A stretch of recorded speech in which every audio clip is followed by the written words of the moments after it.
Le troisième candidat, the third candidate to come is Luc Bondaz. Merci.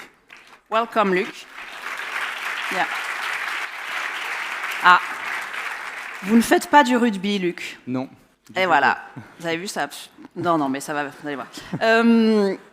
What about having a conversation on a holistic approach for incorporating pores in single-layer graphene for gas separation application? I want to be able to have a conversation on this topic, thanks to you.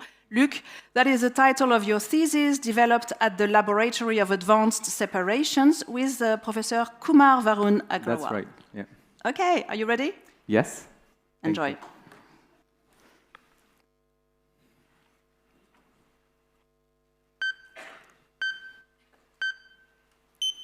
So we all heard enough about global warming, right? And we know global warming is due to a very tiny molecule, CO2, that is emitted from cars, airplanes, and industry. So we all know that. We also know that the higher the CO2 concentration, the higher the temperature on Earth is rising. But we heard enough about those problems, right? So we are not here to discuss such problems. We are here to discuss simple and straightforward solution, okay?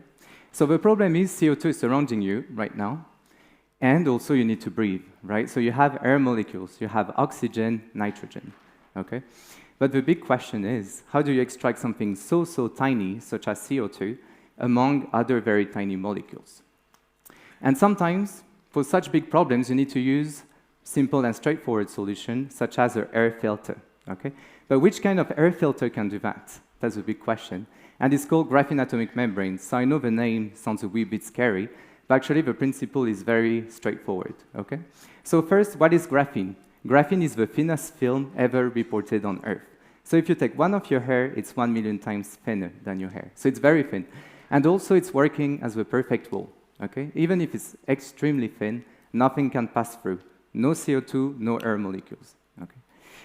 But then I told you we want to make a filter. And what a filter has, it has holes.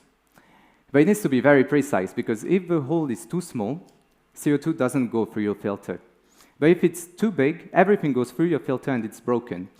So the hole size needs to be in between CO2 and air molecules, in between the two. So that's the goal of my PhD thesis. How I did that, I just used bubbles and needles. So how do I make the bubbles? That's the question. And I just use ozone, and it's going to drop oxygen bubbles onto the graphene. And after, I'll learn how to master the bubble size.